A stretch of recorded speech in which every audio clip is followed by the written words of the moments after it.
Hello everyone. बच्चों, आज की इस वीडियो सेशन में हम लोग वर्ड्स पर बात करेंगे और हमारा ये वर्ड्स का जो सीरीज हम लोगों ने स्टार्ट किया, वर्ड्स आर इंपॉर्टेंट, आज उसका हम लोग लेसन 12 पर बात करेंगे। ये पिछले ये वीडियो सेशन का ये कंटिन्यूएशन है। इसका मतलब है कि पिछला वीडियो सेशन हमारा लेसन 11 का हुआ था। आज के इस वीडियो सेशन में हम लोग 20 टॉप जो कि चैप्टर 12 के वर्ड्स हैं, आज हम लोग उसको देखेंगे। हमारा जो फर्स्ट वर्ड है जो इस चैप्टर से बिलोंग करता है, वो फर्स्ट वर्ड है कंटेम्पलेट। आज का हमारा जो फर्स्ट वर्ड है वो है कंटेम्पलेट।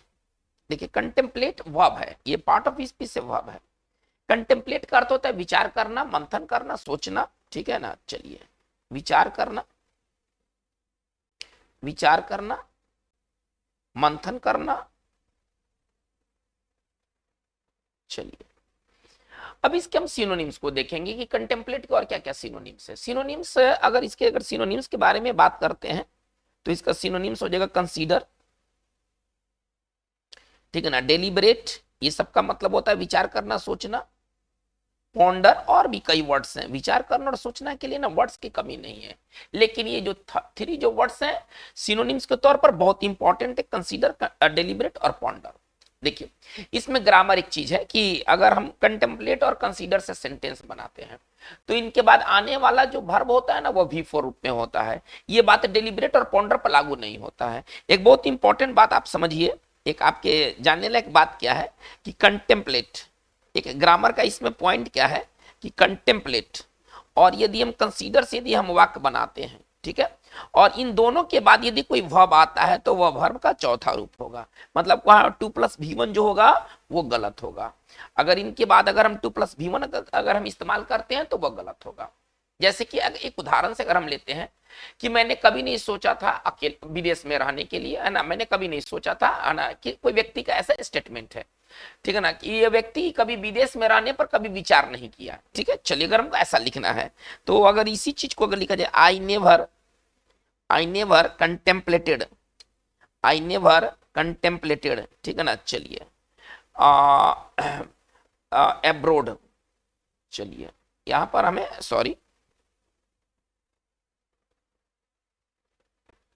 लिविंग एब्रोड, चलिए एब्रोड का मतलब विदेश होता है। चलिए, अब यहाँ पर हमें ऑप्शंस हमें दिए गए हैं। 2+, यहाँ पर दिया गया है टू लीव, केवल लीव, थोड़ा इस पर ध्यान दिया जाए, लिविंग, ठीक है ना, और डी में कोई ऑप्शन दिया है, ठीक है ना, आप उसको इमेजिन कर सकते हैं।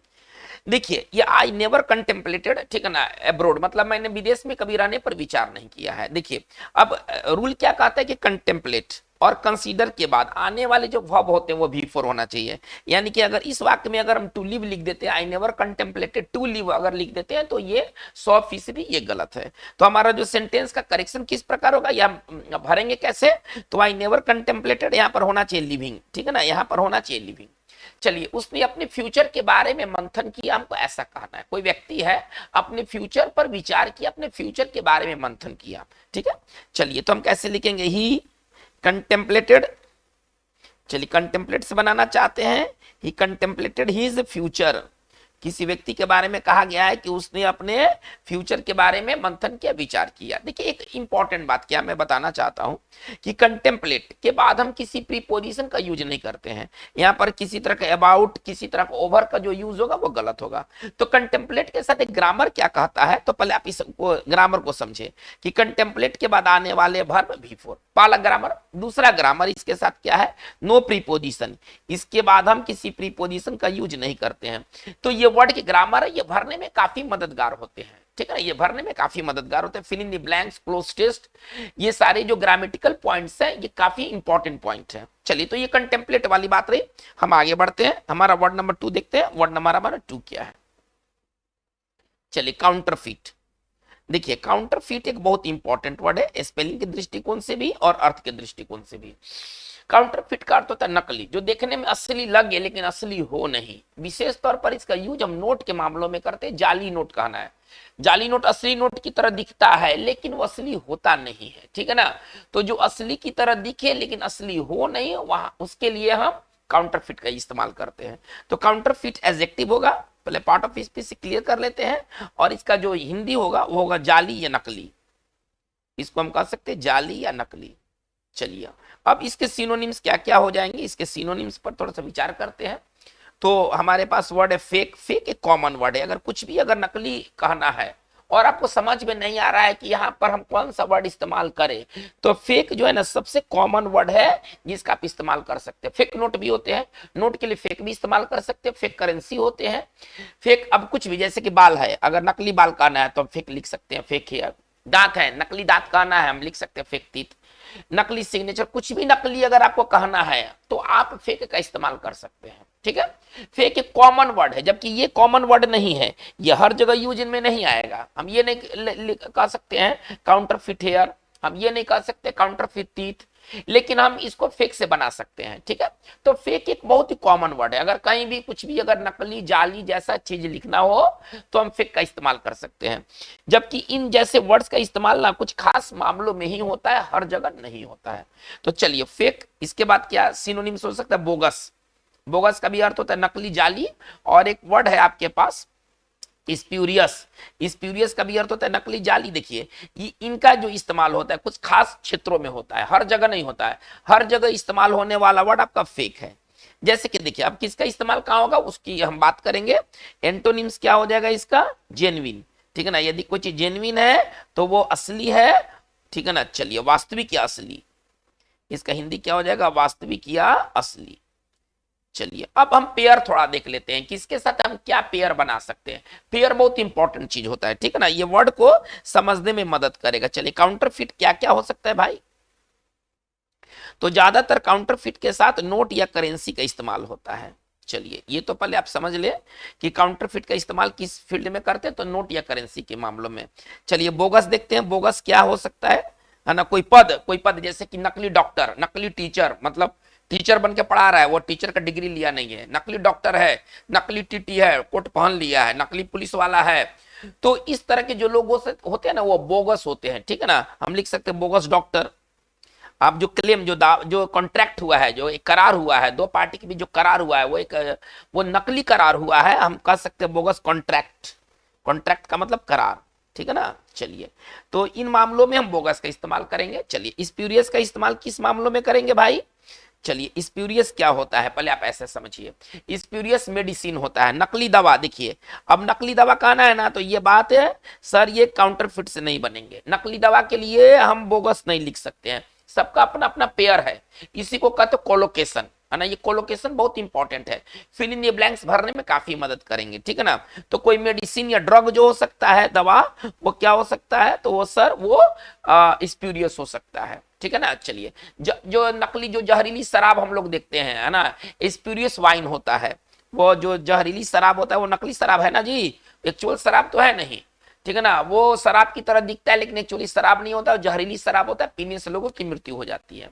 इसी तरह कोई दावा ठोकता है लेकिन उसका दावा सही दावा नहीं है, तो वो क्लेम कौन सा क्लेम होगा, वो क्लेम जो होगा सर स्प्यूरियस क्लेम होगा। ठीक है, कोई आर्गुमेंट, कोई व्यक्ति आर्गुमेंट देता है लेकिन गलत आर्गुमेंट देता है, हम उसके लिए कौन सा आर्गुमेंट होगा, वो स्प्यूरियस आर्गुमेंट होगा। तो इन मामलों में हम स्प्यूरियस का इस्तेमाल करेंगे। फेक का इस्तेमाल तो किसी भी मामलों में कर सकते हैं, बस आप ऐसा समझिए। कोई टीचर भी फेक हो सकता है। ठीक है ना, हम ये सब जो लिखे हैं ड्रग में वाइन, ये सब भी फेक हो सकते हैं, लेकिन इनके स्पेशल वर्ड स्प्यूरियस बना है, इनके लिए वर्ड बोगस बना है और इसके लिए वर्ड काउंटरफिट बना है। तो बच्चों ये बहुत इंपॉर्टेंट है, जो पेयर वाली बात है बहुत और बहुत इंपॉर्टेंट है, इसको आप जरूर पढ़ें। ये fill in the blanks cloze test जैसे प्रश्नों को हल करने में काफी मददगार साबित होने वाले हैं। चलिए तो ये हमारा काउंटरफिट रहा। हम लोग वर्ड नंबर 3 की ओर मूव करते हैं, देखते हैं कि वर्ड नंबर 3 क्या है। चलिए हमारा अगला वर्ड है डिफेक्टिव। हमारा अगला वर्ड है डिफेक्टिव। चलिए डिफेक्टिव देखते हैं। डिफेक्टिव का मतलब होता है दोषपूर्ण। यदि कोई चीज डिफेक्टिव है यानी कि उसमें कुछ खामी है ना, दोष से भरा हुआ है, इसका जो हिंदी होगा वो होगा दोषपूर्ण। सिनोनिम्स इसका क्या हो सकता है, डिफेक्टिव का सिनोनिम्स होगा फॉल्टी। ठीक है ना, इसका सिनोनिम्स होगा फॉल्टी, फ्लॉड, है ना, दोषपूर्ण। चलिए और हम लिख सकते हैं इम्परफेक्ट, और हम लिख सकते हैं इम्परफेक्ट। इन सबका हिंदी होता है दोषपूर्ण, त्रुटिपूर्ण। ठीक है, चलिए अब इसके एंटोनिम्स क्या हो जाएंगे सर, इसके एंटोनिम्स हो जाएंगे परफेक्ट। इसके एंटोनिम्स क्या हो जाएंगे, इसके एंटोनिम्स हो जाएंगे परफेक्ट। चलिए देखिए, एक कार के ब्रेक में कुछ खराबी था और कार के खराब ब्रेक के कारण एक्सीडेंट हो गया। कार एक पेड़ से जाकर टकरा गया, ब्रेक रुका नहीं और ब्रेक इस्तेमाल किया गया लेकिन ब्रेक काम नहीं किया और कार जो है ना वो पेड़ से जाकर टकरा गया। हमको ऐसा वाक्य बनाना है कि खराब ब्रेक के कारण कार पेड़ से टकरा गया। हमको कैसे लिखेंगे इसको, है ना, ड्यू टू, अगर इस चीज को लिखना है तो कैसे लिखेंगे, ड्यू टू, है ना, defective brake, due to defective brake. ठीक है, चलिए, द कार रैन इनटू मतलब टकरा जाना, रैन इनटू ए ट्री, ना कार जो है वो एक पेड़ से टकरा गया, तो ये डिफेक्टिव का यूज रहा। चलिए, हमारा अगला वर्ड है डिमीनर। चलिए हम लोग वर्ड नंबर 4 की ओर मूव करते हैं। हमारा अगला जो वर्ड है वो है सर डिमीनर। देखिए, डिमीनर का मतलब क्या होता है, व्यवहार, तौर तरीका, है ना, तौर तरीका, व्यवहार को ना डिमीनर कहते हैं। तो चलिए, इसका अगर हिंदी की अगर हम बात करें तो तौर तरीका, ठीक है ना, या व्यवहार। चलिए, अब इसके सिनोनिम्स क्या हो जाएंगे डिमीनर के अलावा, और हम क्या लिख सकते हैं, तो मैनर्स, एक हमारा वर्ड है, बहुत इंपॉर्टेंट वर्ड है मैनर्स, एटीट्यूड, ठीक है ना, आपका एटीट्यूड किसके प्रति क्या है, ठीक है ना, बिहेवियर, इसके इसके सिनोनिम्स हो जाएंगे। चलिए, अब इस पर थोड़ा सा सेंटेंस देखा जाए, ठीक है ना। हमको कहना है कि वो एक शर्मीली, मतलब शर्मीली एटीट्यूड की लड़की है ना, वो बहुत ही फ्रेंडली एटीट्यूड की लड़की, हमको ऐसा कहना है किसी महिला के बारे में, ठीक है। हम कैसे कहेंगे, चलिए इसको देख सकते हैं, सी हैज, हम इसको लिख सकते हैं, सी हैज अ साई, साई का मतलब होता है शर्मीला, ठीक है ना, सी हैज, थोड़ा सा इसको चेंज कर देते हैं, ठीक है, सी हैज ए साई डिमीनर। इसका हिंदी क्या निकलेगा, इसका हिंदी ये निकलेगा कि वो एक शर्मीली, है ना, एक शर्मीली एटीट्यूड की लड़की है, शर्मीली डिमीनर की लड़की है। चलिए, तो ये साइड डिमीनर हो गया। इसके विपरीत हम वार में भी बना सकते हैं, फ्रेंडली भी बना सकते हैं। चलिए, तो ये साई का यूज रहा, सॉरी, ये डिमीनर का यूज रहा। डिमीनर का मतलब होता है तौर तरीका, व्यवहार को हम लोग डिमीनर कहते हैं। जैसे प्रोफेशनल डिमीनर, एक आदमी एटीट्यूड अपनाता है और वो पेशेवर, कभी आपने सुना होगा पेशेवरना अंदाज, है ना, कोई व्यक्ति होता है ना, जो खिलाड़ी होते हैं आजकल पेशेवरना अंदाज में खेलते हैं, हमको कहना है पेशेवरना अंदाज, पेशेवरना अंदाज कहना है। तो इसके लिए लिखा जा सकता है सर, ठीक है ना, प्रोफेशनल, इसके लिए लिखा जा सकता है प्रोफेशनल डिमीनर, नहीं, इसके लिए हम एक फ्रेज लिख सकते हैं, प्रोफेशनल डिमीनर। तो चलिए, ये डिमीनर का यूज रहा। हम लोग वर्ड नंबर 5 की ओर मूव करते हैं, देखते हैं क्या हमारा वर्ड नंबर 5 क्या है। चलिए, हमारा वर्ड नंबर 5 है डिनाउंस। देखिए, डिनाउंस का मतलब होता है आलोचना करना। अगर आप किसी को डिनाउंस करते हैं, आप उसकी ना सार्वजनिक तौर पर आलोचना करते हैं, सबके सामने आलोचना करते हैं आप उसको, ठीक है ना। चलिए, इसका हिंदी हो जाएगा सार्वजनिक तौर पर, सार्वजनिक तौर पर, पब्लिक के बीच आप आलोचना करते हैं, ठीक है ना, किसी बंद कमरे में नहीं, सार्वजनिक तौर पर आलोचना करना, आलोचना करना। या इसके लिए एक और वर्ड है ना, भर्त्सना करना, शुद्ध हिंदी जो इसका होगा ना वो भर्त्सना करना होगा। चलिए, ये सर हमारा डिनाउंस है। चलिए, इसके सिनोनिम्स क्या हो जाएंगे, चलिए इसके सिनोनिम्स कई तरह के सिनोनिम्स है। कंडेम, चलिए, कंडेम बहुत इंपॉर्टेंट वर्ड है, ठीक है ना। अगर आप किसी को कंडेम करते हैं, ये पेपर में मिलने वाले, चूंकि नित्य प्रतिदिन आलोचना और प्रत्यालोचना वाली बात होती है, तो कंडेम जो है ना, भले डिनाउंस मिले या ना मिले, कंडेम की प्रायिकता बहुत है, ठीक है ना। आलोचना करने के लिए बहुत सारे वर्ड हैं, आलोचना करने के लिए बहुत सारे वर्ड है। सेंस्योर, आलोचना करना, क्रिटिसाइज, आलोचना करना, आलोचना करने के लिए चीजों की कमी नहीं है। चलिए, एक फ्रेज है ना, लेस आउट, आलोचना करना, ठीक है ना, कम डाउन ऑन, आलोचना करना। देखिए, ये सब फ्रेज है ना, ये सब मैं आपको फ्रेज बता रहा हूं आलोचना करने के लिए। तो चलिए, सार्वजनिक तौर पर अगर आप किसी का आलोचना करते हैं तो आप उसको डिनाउंस करते हैं। चलिए, अब कोई कह रहा है क्या कि वो मेरा सबसे अच्छा दोस्त है, मैं उसकी आलोचना कैसे करूं, मतलब मैं उसकी आलोचना नहीं कर सकता हूं, वह मेरा सबसे अच्छा दोस्त है, मैं उसकी आलोचना कैसे करूं, कोई कह रहा है, ठीक है ना, कैसे करूं, मतलब मैं उसकी आलोचना नहीं कर सकता हूं, इसमें भाव ये है, ठीक है ना, मैं उसकी आलोचना नहीं कर सकता हूं। चलिए, इसको हम कैसे लिखेंगे, he is my best friend, एकदम सिंपल तरीके से इसको समझा जा सकता है, he is my best friend.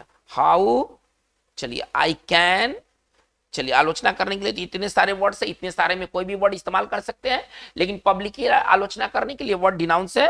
He is my best friend, how I can denounce him, how I can denounce him. चलिए, तो हमारा ये पांचवा नंबर का वर्ड डिनाउंस क्लियर है। चलिए अब हम लोग आगे बढ़ते हैं। नंबर 6 वर्ड, हमारा नंबर 6 जो वर्ड है वो है डिप्लोर।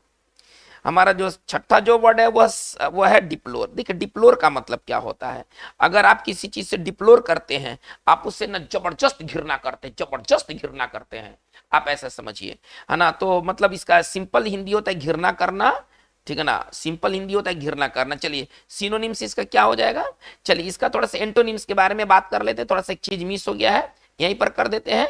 इसका एंटोनिम्स हो जाएगा प्रेज, ठीक है ना, प्रशंसा करना। इसका जो एंटोनिम्स हो जाएगा वो प्रेज, प्रशंसा करना। चलिए अब थोड़ा सा देखते हैं, तो ये घृणा करना, इसके सिनोनिम्स क्या हो जाएंगे। इसका सिनोनिम्स हो जाएगा एबहोर, ठीक है ना, इसका सिनोनिम्स हो जाएगा डिटेस्ट, इसका सिनोनिम्स हो जाएगा डिसअप्रूव।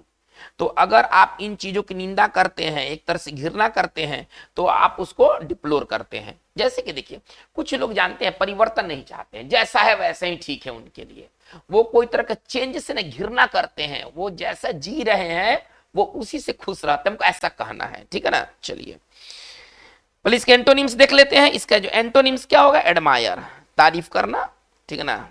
इसका जो एंटोनिम्स होगा वो होगा एडमायर, तारीफ करना।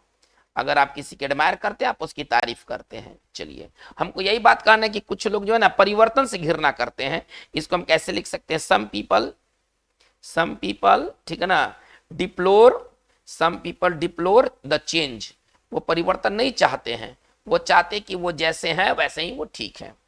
तो सर ये हमारा ये वर्ड नंबर 6 रहा, डिप्लोर।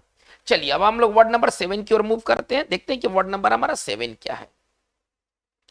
वर्ड नंबर हमारा 7 बहुत इंपॉर्टेंट वर्ड है, डेस्टिट्यूट। डेस्टिट्यूट का मतलब होता है ना कंगाल, जिसके पास कुछ भी नहीं हो, ना निर्धनों में जो निर्धन हो वो डेस्टिट्यूट होता है, आप इस तरह से समझे।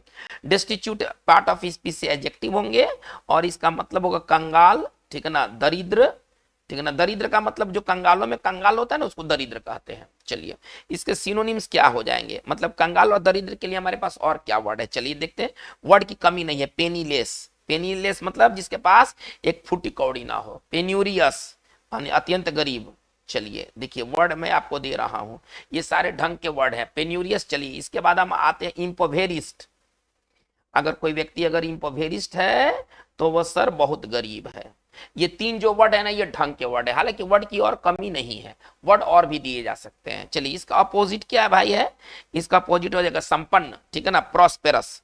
इसका अपोजिट क्या हो जाएगा, प्रॉस्पेरस, या हम लिख सकते हैं रिच, संपन्न या धनी। इसका हिंदी जो होगा वो होगा संपन्न या धनी, ठीक है ना। चलिए तो ये डेस्टिट्यूट का अर्थ है ना कंगाल, दरिद्र। अगर देखिए भारत में एक जगह है कालाहांडी, ये उड़ीसा में है, ठीक है ना, कालाहांडी जो है ना उड़ीसा में है, और ये दुनिया के, केवल भारत के नहीं, दुनिया के सबसे गरीब क्षेत्रों में से एक है। हमको ऐसा कहना है कि कालाहांडी दुनिया के, केवल भारत के संदर्भ में नहीं, ये दुनिया के सबसे गरीब क्षेत्रों में से एक, हमको ऐसा कहना है। कैसे कहेंगे, चलिए कालाहांडी, इसी चीज को अगर हमें लिखना है तो किस तरह से लिखेंगे, Kalahandi is one of the, ठीक है ना, वन ऑफ द मोस्ट, ठीक है ना, destitute, one of the most destitute, ठीक है ना, area in the world, area in the world. इसका हिंदी क्या निकल कर आएगा कि जो कालाहांडी है वो दुनिया के सबसे गरीब क्षेत्रों में से एक है। चलिए ये वर्ड नंबर 7 रहा। वर्ड नंबर हम 8 पर आते हैं, 8 की ओर मूव करते हैं। चलिए तो सर ये डेस्टिट्यूट के बाद हमारा अगला वर्ड है डिसर्न। देखिए डिसर्न का मतलब क्या होता है, अगर आप कोई चीज को डिसर्न करते हैं, आप उसे देख लेते हैं, भाप लेते हैं, परख लेते हैं। अगर आप किसी को डिसर्न करते हैं तो आप उसे देख लेते हैं, भाप लेते हैं, परख लेते हैं। तो इसका हिंदी होता है परख लेना, परख लेना, भाप लेना, ठीक है ना। चलिए देख लेना आप ऐसे भी समझ सकते हैं, लेकिन मुश्किल से, कोई चीज को अगर मुश्किल से आप देख लेते हैं, भाप लेते हैं, तो आप उसको डिसर्न करते हैं। सिनोनिम्स इसके क्या क्या हो जाएंगे भाई, चलिए तो एक बहुत इंपॉर्टेंट वर्ड है परसीव। अगर आप कोई चीज को परसीव करते हैं तो आप उसे देख लेते हैं, लेकिन थोड़ा कठिनाई से, ठीक है ना। मेक आउट एक बढ़िया फ्रेजल है ना, वो है मेक आउट। अगर आप उसको मेक आउट करते हैं, आप उसको देख लेते हैं, ताड़ लेते हैं, ताड़ लेना कभी सुने होंगे, और या हम लिख सकते हैं नोटिस। चलिए तो कुछ ऐसे लोग होते हैं, ठीक है ना, जो कि गलत और सही में अंतर नहीं भाप पाते हैं। मतलब उनका दिमाग और सेंस इतना उनका एक्यूट शार्प नहीं होता है कि वो सही और गलत में वो अंतर पैदा कर सके, ठीक है ना। चलिए हमको ऐसा सेंटेंस बनाना है, तो हम लिख सकते हैं क्या, देखिए, तो सम पीपल, इसको हम कैसे लिखेंगे, some people are unable, some people are unable to discern, discern मतलब यहां पर डिफ्रेंशिएट होगा, अंतर पैदा करना, ठीक है ना, देख लेना, टू डिसर्न, है ना, right from the wrong, right from wrong, यानी कि कुछ लोग ऐसे हैं कि गलत और सही में वो विभेद पैदा नहीं कर सकते हैं। चलिए, तो ये हमारा ये डिसर्न का यूज रहा। चलिए हम आगे देखते हैं, हमारा जो 9th वर्ड है, 9वां नंबर वर्ड है, वो है सर डोमिनेट। हमारा जो नेक्स्ट वर्ड है ना, वो है डोमिनेट। देखिए डोमिनेट का मतलब क्या होता है, अगर आप किसी जगह पर डोमिनेट करते हैं, यानी कि आप वहां पर वर्चस्व रखते हैं, एक तरह से कमांड रखते हैं, वहां पर हावी रखते हैं, वहां पर शासन करते हैं, तो डोमिनेट का मतलब होता है ना, अगर सिंपल अगर हिंदी कहें तो वर्चस्व रखना, ठीक है ना, कमांड, आप ऐसे समझिए, कंट्रोल रखना, ठीक है ना। चलिए, वर्चस्व रखना, शासन करना, एक तरह से आप ऐसे समझिए, शासन करना। अब इसके सिनोनिम्स भाई क्या क्या हो जाएंगे, तो इसका सिनोनिम्स हो जाएगा, देखिए, एक तो हम लिख सकते हैं कमांड, है ना, नियंत्रण रखना, वर्चस्व रखना, ठीक है। चलिए हम लिख सकते हैं गवर्न, रूल, ठीक है ना। चलिए प्रिवेल, बहुत सारे सिनोनिम्स की कमी नहीं है, आप ऐसे समझिए, रेन, ये सबका हिंदी क्या होता है, वर्चस्व रखना, शासन करना। दुनिया में बहुत सारे राजाओं ने कभी सपना देखा था कि हम दुनिया पर राज करेंगे, ठीक है ना, सिकंदर उन्हीं में से एक था, आप ऐसा जानते हैं। हमको कहना है कि कई राजाओं ने दुनिया पर राज करने का सपना देखा, हमको ऐसे कहना है। इसको कैसे लिखेंगे, मेनी ए किंग, देखिए थोड़ा सा स्टाइलिश वे में लिखना चाहता हूं, है ना, लिख सकते हैं मेनी ए किंग। चलिए, ड्रीम्ड ऑफ, इन्होंने सपना देखा, हालांकि पूरा तो हुआ नहीं। चलिए, और क्या कि पूरा दुनिया पर ये राज करेंगे, ठीक है ना, तो many a king dreamed of dominating, dominate मतलब राज करना, डोमिनेटिंग, ठीक है ना, द वर्ल्ड। चलिए, डोमिनेट के बाद एक इंपॉर्टेंट बात है, नो प्रीपोजिशन, इसके बाद ना हम किसी प्रीपोजिशन का इस्तेमाल नहीं करेंगे, ठीक है ना। अगर कहना है कि हमारी कंपनी ने, है ना, वर्षों तक मार्केट पर राज किया है, हमको कहना है ऐसा कि हमारी कंपनी ने, हमारी कंपनी ने, है ना, वर्षों तक, वर्षों तक बाजार पर शासन किया, बाजार पर शासन किया, मतलब मोनोपोली एक तरह से रहा, ठीक है ना। चलिए इसको हमें बनाना है, कैसे लिखेंगे, आवर कंपनी, आवर कंपनी, ठीक है ना, डोमिनेटेड, डोमिनेटेड, और ये इसके बारे में क्या बताएगा, डोमिनेटेड इन नहीं, देखिए क्या कहा गया कि डोमिनेट के बाद हम किसी प्रीपोजिशन का यूज नहीं करेंगे, ठीक है। कैसे लिखेंगे आप, our company dominated the market, dominated the market, ठीक है ना, for several years, for several years, कई वर्षों तक इन्होंने शासन किया। चलिए, तो ये हमारा रहा डोमिनेट, ठीक है। चलिए हम वर्ड नंबर 10 की ओर मूव करते, बहुत इंपॉर्टेंट ये वर्ड होने वाले, वर्ड नंबर 10। चलिए हमारा अगला वर्ड इंस्यू। देखिए इंस्यू का मतलब क्या होता है, किसी घटना के बाद किसी घटने का आना को इंस्यू कहते हैं, मतलब परिणाम स्वरूप आना, है ना, आप इसको सरल भाषा में समझिए तो परिणाम स्वरूप आना, किसी चीज का परिणाम स्वरूप आना, ठीक है ना, वो क्या होता है, इंस्यू होता है। चलिए इसका सिनोनिम्स क्या हो जाएगा, चलिए तो इसका सिनोनिम्स हो जाएगा आपका, हम लिख सकते हैं टू कम आफ्टर, अगर तोड़ के अगर लिखना है तो हम लिख सकते हैं टू कम आफ्टर, नहीं तो लिख सकते हैं टू फॉलो, और एक हम लिख सकते हैं, ठीक है ना, टू, चलिए एक तो हमारा टू कम आफ्टर है, एक हमारा फॉलो है, ठीक है ना। चलिए यही ज्यादा इंपॉर्टेंट है। चलिए इसके एंटोनिम्स के बारे में हम क्या कहेंगे, टू प्रीसीड पहले आना, है ना, ये बाद में आने वाला, देखिए इंस्यू बाद में आएगा और प्रीसीड क्या होगा, पहले आएगा, प्रीसीड का अर्थ होता है पहले आना। चलिए ये वर्ड्स को, वर्ड्स से सेंटेंस थोड़ा सा देखा जाए, ठीक है ना, कि हम इंस्यू का इस्तेमाल कैसे करेंगे। देखिए आमतौर पर क्या होता है, बाढ़ के बाद, बाढ़ के बाद महामारी आया, बाढ़ के बाद महामारी आया या महामारी फैला, हमको ऐसा लिखना है। देखिए तो किसी परिणाम स्वरूप आना, है ना, बाढ़ का परिणाम क्या था, बाढ़ का परिणाम था महामारी, ठीक है ना, बाढ़, बाढ़ का परिणाम महामारी था। इसको कैसे लिखेंगे, चलिए महामारी आया किसके बाद, तो हम ऐसे लिखेंगे एपिडेमिक, इसको अगर सेंटेंस बनाना होगा तो कैसे लिखेंगे, एपिडेमिक इंस्यूड द फ्लड, ठीक है ना, बाढ़ के बाद महामारी आया। तो हमारा यूज ऐसे है इंस्यू का। चलिए हम लोग वर्ड को आगे लेकर चलते, वर्ड नंबर 11 देखते हैं कि हमारा 11वां नंबर का वर्ड क्या है। वर्ड नंबर अब हम 11 पर आते, इंटाइस। देखिए इंटाइस का मतलब क्या होता है, खींचना, आकर्षित करना, लुभाना। अगर आप कुछ को इंटाइस करते हैं, अपनी तरफ खींचते हैं, लुभाते हैं, ठीक है। चलिए तो इसको आकर्षित करना, इसको कैसे लिखेंगे, आकर्षित करना, खींचना, खींचना या लुभाना भी कह सकते हैं एक तरह से, ठीक है ना। अगर आप कोई चीज को इंटाइस करते हैं, आप खींचते हैं। अच्छा इंटाइसर ईआर वाला होता है, ठीक है ना। इंटाइसर का मतलब खींचने वाला, जैसे कोई भी चीज किसी को लालच दे सकता है तो इंटाइस करेगा, ठीक है ना। चलिए इसके सिनोनिम्स क्या हो जाएंगे सर, इसके सिनोनिम्स हो जाएगा टेम्प्ट, ललचाना, ठीक है ना, अट्रैक्ट, खींचना। चलिए इसका सिनोनिम्स हो जाएगा टेम्प्ट और अट्रैक्ट, खींचना, अपनी तरफ ललचाना। चलिए इसका एंटो क्या हो जाएगा, रिपेल, विकर्षित करना। इसका जो अपोजिट हो जाएगा रिपेल होगा, विकर्षित करना। चलिए अब हम क्या हम लिखना चाहते हैं, देखिएगा जितने भी प्राइवेट कंपनियां हैं वो एकदम हैंडसम वो सैलरी देती है, ठीक है ना। वो भले सरकार भले कम सैलरी दे, लेकिन मल्टीनेशनल कंपनी लाखों लाखों का पैकेज देती है। किस लिए, टैलेंट को, जो बड़े बड़े जो टैलेंट है उनको अपनी तरफ खींचने के लिए। हमको ऐसा बात कहना है, ठीक है। चलिए हम लिख सकते हैं कि द मल्टीनेशनल कंपनीज, अगर इसको बनाया जाए तो कैसे लिखेंगे, मल्टीनेशनल कंपनीज, मल्टीनेशनल कंपनीज, चलिए ऑफर, ये ऑफर करते हैं हैंडसम सैलरी, बहुत अच्छा वेतन, ठीक है ना। हैंडसम सैलरी किस बात के लिए, टू इंटाइस, टू इंटाइस है ना, the talent of the country, the talent of the country, देश की प्रतिभा को, ठीक है ना, अपनी तरफ खींचने के लिए वो कौन सा सैलरी देते हैं, हैंडसम सैलरी देते हैं। तो ये इंटाइस रहा। चलिए वर्ड नंबर 12 की ओर मूव करते हैं हम लोग, देखते हैं कि 12 हमारा वर्ड क्या है। चलिए इसके बाद हम लोग देखेंगे इवॉल्व। देखिए अगर आप कोई चीज को इवॉल्व करते हैं, आप उसको विकसित करते हैं, है ना, जो छोटा चीज होता है, जो सरल चीज होता है वो जटिल बन जाता है, इसको इवोल्यूशन कहते हैं।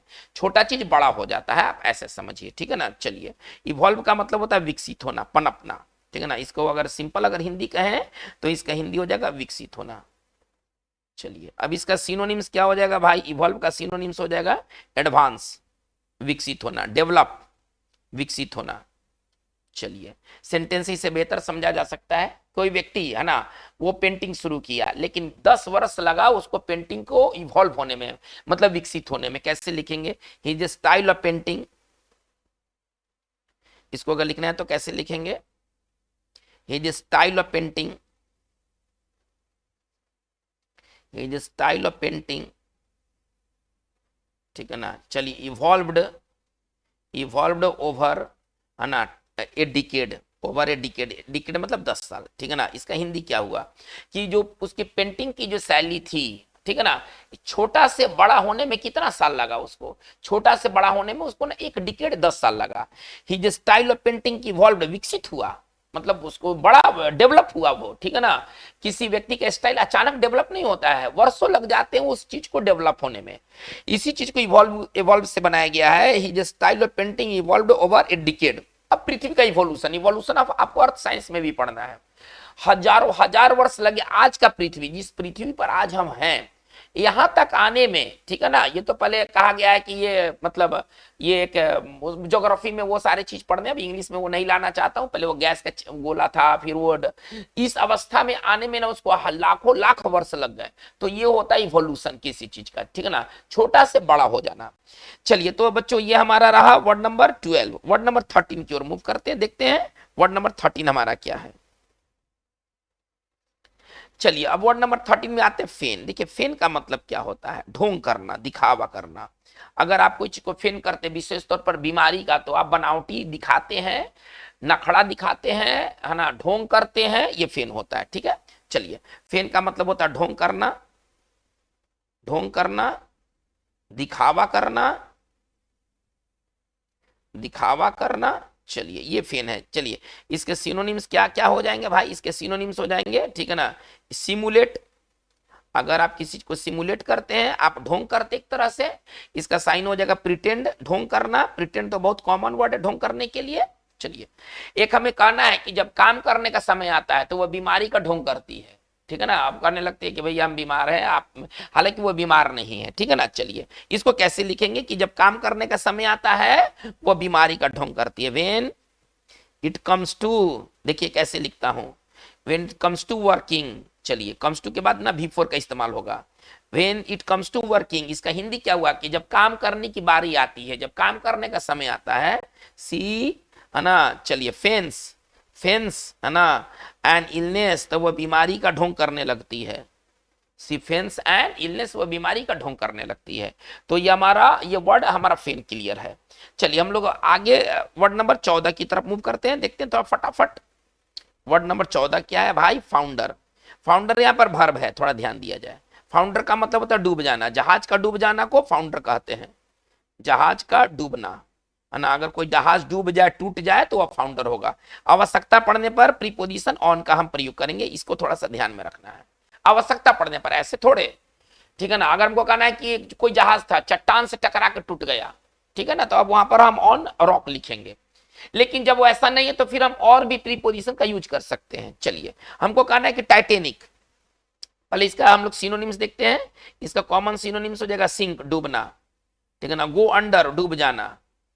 चलिए, इसके बाद हम लिख सकते हैं सबमर्ज, डूब जाना। देखिए, वर्ड की कमी नहीं है। इनंडेट, डूब जाना। तो डूबने के लिए ना वर्ड आपको ढेरों सारे वर्ड हैं, डूब जाना। लेकिन फाउंडर का इस्तेमाल जो होता है ना, वो जहाज के लिए होता है। और एक कैप्साइज, देखिए, नाव अगर डूब जाए तो एक बहुत ही टॉप क्लास का वर्ड आपको दे रहा हूं, कैप्साइज। कैप्साइज केवल बोट के मामलों में होता है। अगर कोई नाव डूब जाए, नाव डूबने वाली मामले अक्सर आते रहते हैं, खासतौर पर मानसून सीजन में। आप देखिएगा कि मतलब अक्सर ये न्यूज में आपको मिलेगा कि द बोट्स कैप्साइज्ड, है ना, नाव डूब गया। तो इसका सिनोनिम्स होगा sink, go under, submerge, inundate और कैप्साइज। चलिए, हमको कहना है कि टाइटेनिक जो जहाज था, ये 1912 में डूब गया था। अब टाइटेनिक क्या था? जहाज था। अब उसके लिए कैप्साइज नहीं होगा, ये बोट के लिए आता है, ठीक है ना। चलिए, हम कैसे लिखेंगे? इसी चीज को लिखना है तो द टाइटेनिक। अगर इसी चीज को लिखना है तो क्या लिखेंगे? द टाइटेनिक, ठीक है ना। फाउंडर्ड, फाउंडर्ड, डूब गया, ठीक है ना, टूट गया इन 1912। देखिए, ये वर्ष बताना है, इसलिए यहाँ पर ऑन नहीं आया। अगर चट्टान वगैरह से टकरा के टूट जाता, डूब जाता, तब वहां पर हम ऑन का इस्तेमाल करते। इस चीज को थोड़ा सा ध्यान में रखना है। चलिए, तो हमारा ये जो वर्ड नंबर 14 क्लियर हो गया है। फाउंडर मतलब डूबना और किसी जहाज के लिए। आते हैं वर्ड नंबर 15 की तरफ, इंप्लोर। हमारा जो 15 नंबर का वर्ड है सर, वह है इंप्लोर। इंप्लोर का मतलब क्या होता है? याचना करना, प्रार्थना करना। अगर आप किसी से इंप्लोर करते हैं कोई चीज, तो आप रिक्वेस्ट करते हैं। प्रार्थना करना, याचना करना, प्रार्थना करना, याचना करना।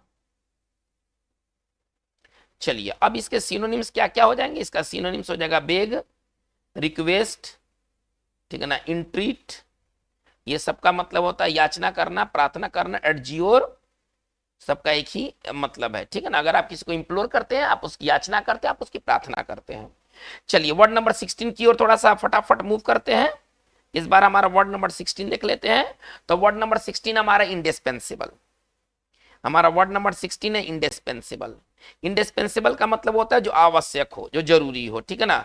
यह पार्ट ऑफ स्पीच एडजेक्टिव है, पहले समझा जाए। और आवश्यकता पड़ने पर प्रीपोजिशन टू, ठीक है ना। इंडिस्पेंसिबल टू, आवश्यक, ठीक है ना, या जरूरी। चलिए, अब इसके सिनोनिम्स को थोड़ा सा देख लेते हैं। इसका सिनोनिम्स क्या क्या होगा भाई? नेसेसरी, आप लिख सकते हैं एसेंशियल, रिक्विजिट। ये सबका मतलब होता है आवश्यक, जरूरी। यदि कोई चीज अगर इंडिस्पेंसिबल है तो वो जरूरी है। जैसे कि हमको कहना है कि प्राथमिक शिक्षा सभी के लिए जरूरी है, ठीक है ना। कैसे लिखेंगे? पहले इसके एंटोनिम्स कर लेते हैं। अननेसेसरी, अनावश्यक। यही नेसेसरी से एंटो बन जाएगा अननेसेसरी, अनावश्यक। यदि कोई चीज अगर अननेसेसरी है तो उसकी कोई जरूरत नहीं है। चलिए, एक सेंटेंस से इसको समझ लेते हैं, है ना। प्राइमरी एजुकेशन, जो प्राथमिक शिक्षा है, प्राइमरी एजुकेशन इज indispensable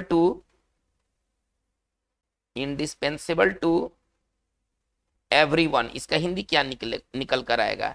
इसका हिंदी ये निकल कर आएगा कि जो प्राथमिक शिक्षा है सभी के लिए आवश्यक है। तो ये हमारा वर्ड नंबर जो है वो 16 क्लियर है। वर्ड नंबर 17 की ओर मूव करते हैं। चलिए देखते हैं कि वर्ड नंबर 17 क्या है।